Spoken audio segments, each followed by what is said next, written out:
Ne crois pas que l'anxiété est un problème qui ne sévit que chez les autres. Aujourd'hui, la majorité d'entre nous souffrent de problèmes de sommeil, de stress, de charge mentale qui explosent, d'un manque de confiance en l'avenir et de nombreux problèmes relationnels au quotidien. Quand on est anxieux, on se sent en danger et alors on passe en mode survie. Mode totalement incompatible avec une vie riche, épanouie et pleine de sens. Bienvenue sur Dépasse-toi. Je suis Sylvain et la promesse de mon podcast est simple, t'aider à te créer la vie que tu mérites. Quand je ne suis pas devant le micro, j'accompagne les personnes sensibles à se transformer. Et au fil des épisodes, je vais te partager les prises de conscience qu'elles ont eues et qui leur ont permis de s'épanouir. Tu vas comprendre entre autres comment mieux te connaître, avoir de belles relations, apaiser ton mental et trouver ta place, celle où tu te sentiras aimé et reconnu à ta juste valeur. Si tu veux profiter de tout ce que j'ai à t'offrir, abonne-toi à mon courrier privé sur sylvainviens.com. Installe-toi confortablement, je te souhaite une très belle écoute. Cette semaine, c'est un épisode spécial enregistré en pleine nature où tous les deux on va identifier des clés contre l'anxiété et surtout comprendre comment reprendre le contrôle sur notre vie pour que tu puisses te mettre en condition. Imagine un grand espace naturel entouré de magnifiques arbres. Il est un peu plus de 8 heures et je me balade avec mon micro à la main. Je te souhaite une très belle écoute. Salut à toi. Aujourd'hui, on va parler de sécurité. C'est un sujet qui revient partout. Quelqu'un qui ne se sent pas en sécurité est mal dans sa peau, a l'esprit tout embrouillé. Il y a souvent des expressions qui reviennent. Je suis en plein brouillard, je sais pas où je vais, je vois pas clair. Quelqu'un qui est rempli d'anxiété ne peut pas trouver des solutions à ses problèmes, ne peut pas se sentir bien dans la vie. Alors c'est intéressant parce que c'est vraiment une perception de notre environnement et c'est pas la réalité. Parce qu'il y a des personnes qui peuvent se sentir en sécurité dans un pays en guerre, alors que je sais que la plupart des personnes qui écouteront ce podcast sont dans des pays en paix et ont la sécurité autour d'eux. Quand j'entends sécurité, c'est la sécurité de base, à savoir un toit au-dessus de la tête, de la nourriture dans leur assiette, un petit peu d'argent sur leur compte pour vivre. Et ça, c'est la base. Mais même avec ça, et même avec beaucoup plus que ça, on peut se sentir en totale insécurité. Il y a des personnes qui vont se sentir en insécurité amoureuse parce que ils n'ont pas confiance en leur partenaire, parce qu'ils sentent que c'est pas solide, parce qu'ils sentent que ça peut s'arrêter du jour au lendemain. Et souvent, c'est les personnes qui sont dépendantes de tout ça et qui n'arrivent pas à imaginer la vie sans l'autre. Et ça, c'est hyper important de comprendre qu'une des clés de ça, c'est de développer son indépendance, puis son interdépendance, à savoir je peux vivre sans la personne et je peux vivre avec. Et ça permet d'être plus serein par rapport à l'avenir, de pas se projeter, de pas créer des angoisses. Et il y a un deuxième point qui est là vraiment un peu plus concret, c'est-à-dire c'est cette capacité à rebondir. C'est que le jour où on se considère être une belle personne, qu'on a beaucoup de qualités à offrir aux autres, et en fait on est plus à l'aise aussi sur le domaine amoureux parce qu'on est capable de se dire que voilà, si jamais un jour ça devait s'arrêter, on peut retrouver quelqu'un d'autre et continuer sa vie, voire passer un moment seul sans que ça pose de problème. J'aime bien toujours décomposer, il y a la sécurité amoureuse, il y a la sécurité professionnelle, c'est pareil. Aujourd'hui, on pensait il y a quelques années qu'un CDI c'était la panacée et que ça permettait d'être complètement rassuré. Aujourd'hui, c'est plus le cas. Vu le contexte, ça le sera de moins en moins. Maintenant, ce qui est hyper important, c'est encore une fois d'être conscient de sa capacité à rebondir. Il y a la partie très concrète. Est-ce que je suis bon dans mon domaine? Et dans ce cas-là, je retrouverai facilement un boulot. Et ça permet de s'affranchir de plein de choses et d'oser dire non et d'oser s'affirmer au boulot. Et ça, c'est hyper important. Et si c'est pas le cas aujourd'hui, pour toi par exemple, développe. Demande-toi qu'est-ce qui te permettrait de donner plus envie aux entreprises de te recruter, parce que ça permet de se sentir aussi plus en sécurité professionnelle, parce que là, tu seras toi-même et tu te poseras pas la question, et si jamais je fais ça, ils vont peut-être me virer, parce qu'en fait, on n'aura plus grand-chose à faire, et tu sais que tu es capable de soit retrouver une entreprise, soit te créer ta propre activité, et ça, c'est hyper important. Après, il y a des gens qui ont tout. Ils ont un boulot où ils sont en sécurité, ils ont un couple où ils se sentent en sécurité, mais au fond d'eux, il y a une paix qui est pas là. Et ça, c'est souvent parce qu'il y a beaucoup de charge mentale. Il y a trop de choses, trop. Et c'est vrai qu'aujourd'hui, il y a il y a trop de sollicitations visuelles, auditives, peut-être même olfactives, qui fait qu'en fait, on a toujours le cerveau qui est plein de choses. Et ça crée de l'anxiété. Et l'anxiété, c'est un peu l'ennemi de la sécurité. C'est que quand on se sent anxieux, on se sent en insécurité. Alors il y a des clés, hein, toujours, j'en parle souvent de la méditation.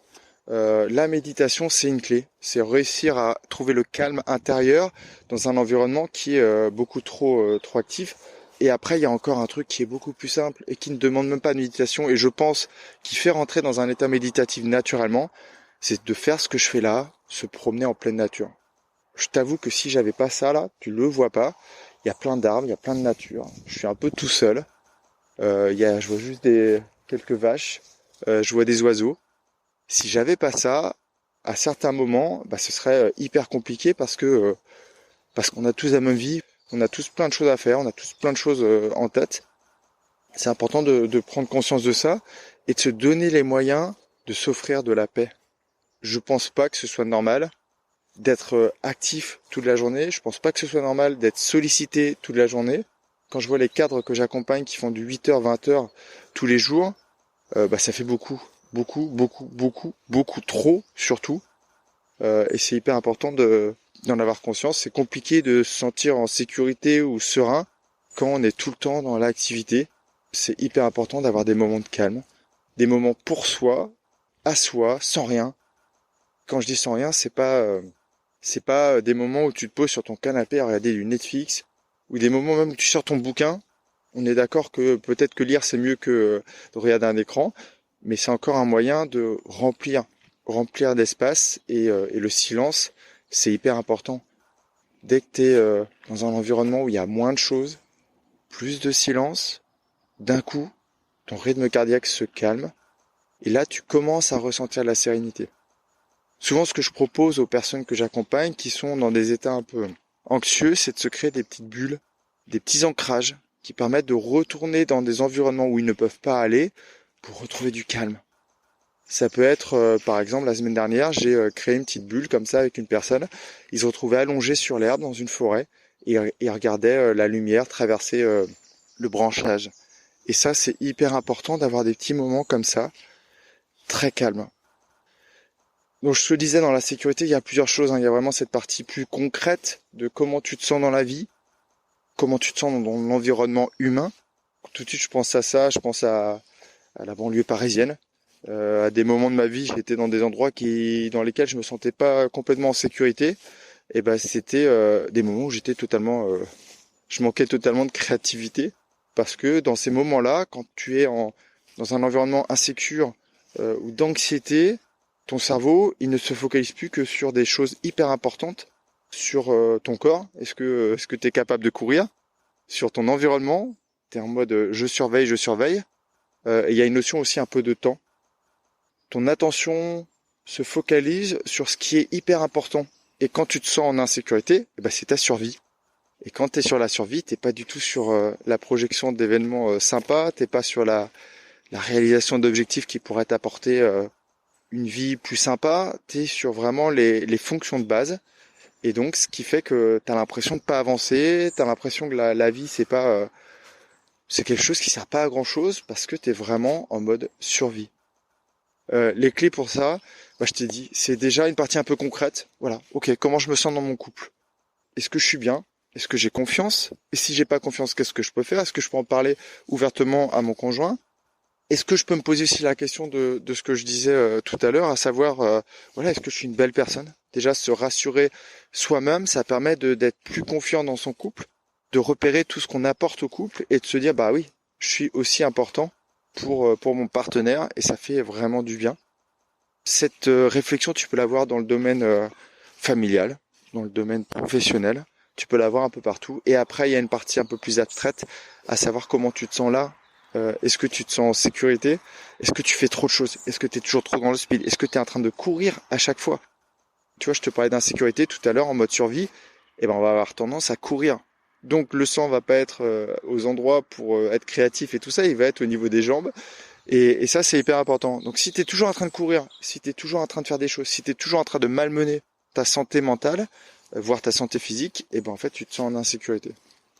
Donc, partie concrète, partie abstraite. La partie abstraite, franchement, entre nous, il n'y a pas besoin d'être en mode yoga en haut d'une montagne, une balade en pleine nature, au calme, avec des écouteurs si jamais l'environnement sonore est trop bruyant, mais avec un bruit blanc, ou avec des bruits d'oiseaux dans les oreilles, ou avec des ondes qui te permettent de te détendre. Ça, c'est hyper important. Aussi, des fois, l'écriture. Ça permet de vider un peu son cerveau, donc de réduire un peu cette charge mentale et donc l'anxiété qui est liée à cette charge mentale. Il y a aussi un autre moyen qui est hyper simple, je sais pas si c'est simple, c'est de réduire ces sollicitations. Moins il y a de choses dans ton environnement, même visuel, plus tu te sens serein. Je dis pas de tout vider, parce que là ça peut créer l'effet inverse. Pour accepter le vide, il faut vraiment être bien dans ses baskets. En revanche, quand tu as trop de choses, trop de bordel, trop de tout ça, ça crée une anxiété. Et ça aide pas du tout. Donc, vois ce que tu peux faire pour réduire tout ça, réduire toutes les sollicitations. Un exemple concret, quand j'étais cadre, j'étais très heureux d'utiliser un cerveau que je sais qui est assez rapide. J'animais une réunion, j'écrivais le compte rendu en même temps, je répondais à mes collègues qui étaient à côté, j'avais 2-3 onglets ouverts, des fois des pros et des persos. Je réfléchissais à ce que j'allais faire après, et ça crée une anxiété qui est incroyable. On a l'impression de pouvoir faire du multitasking, c'est juste pas possible. Tu crées une tâche, tu gères une tâche l'une après l'autre, et quand tu changes comme ça, au bout d'un moment, en fait, tu perds pied et ça crée de l'anxiété. Et si tu veux un exemple concret, vraiment, imagine que autour de toi là, t'as 25 personnes. Et les 25 personnes, et là je pense aux maîtres et aux instituteurs, les 25 personnes te sollicitent. Hey, monsieur, madame. Et là, tu te tournes et t'as pas le temps de répondre, t'as pas le temps. Et là, tu te sens en totale insécurité. Non pas que les personnes autour de toi en veulent à ta sécurité physique, à ton intégrité. Mais par contre, c'est juste trop. Et ça crée une charge qui est juste trop forte. Donc, fais le contraire. De temps en temps, offre-toi des moments où tu es tout seul, où il n'y a pas de bruit, où c'est le calme, où tu ne fais pas grand-chose, où tu te balades seulement, peut-être en regardant, comme ce que je fais là, en levant les yeux au ciel, en regardant les arbres, la nature, en écoutant les petits oiseaux et des fois en s'arrêtant pour contempler. Tu vois là, j'ai une magnifique branche avec une petite goutte qui a pas envie de tomber et voilà. Tu peux regarder les reflets, tu peux juste te poser, profiter du moment. Et ça va t'apporter beaucoup de sérénité. Donc la première étape, si tu veux faire quelque chose aujourd'hui, par exemple, c'est de trouver un petit moment calme, rien que pour toi, peut-être entre midi et 2, et tu te poses dans un coin du parc, un coin où il y a un peu de nature, où tu peux au moins voir un petit arbre, et tu te poses là, et tu fais rien, et tu vas voir que ça fait vraiment du bien. Si tu es vraiment en sécurité tout seul, tu peux même fermer les yeux, et tu vas voir que ça fait... c'est une bulle d'air, c'est un petit moment d'oxygène et c'est hyper appréciable de faire ça. Et je sais que dans la vie d'aujourd'hui, on n'en fait pas suffisamment. Je te dis à jeudi dans le courrier et j'essaierai de t'apporter encore quelques éléments pour voir comment tu peux te sentir plus en sécurité, plus apaisé. Plus tu te sens dans un environnement comme ça qui est sécure, mieux t'es, plus ta créativité explose et plus les solutions à tous tes problèmes s'offre à toi et la vie elle devient beaucoup plus agréable, beaucoup plus simple. Je te souhaite une magnifique journée, prends vraiment bien soin de toi et à très très vite. Bye bye. Si tu as aimé cet épisode, il plaira sûrement à un de tes proches, alors pense à le lui partager tout de suite. J'espère aussi qu'il te donnera envie de me laisser un avis 5 étoiles sur ta plateforme d'écoute. On se retrouve jeudi dans mon courrier pour faire encore un pas de plus vers la vie que tu mérites. Prends vraiment bien soin de toi et passe une très belle journée. Bye bye.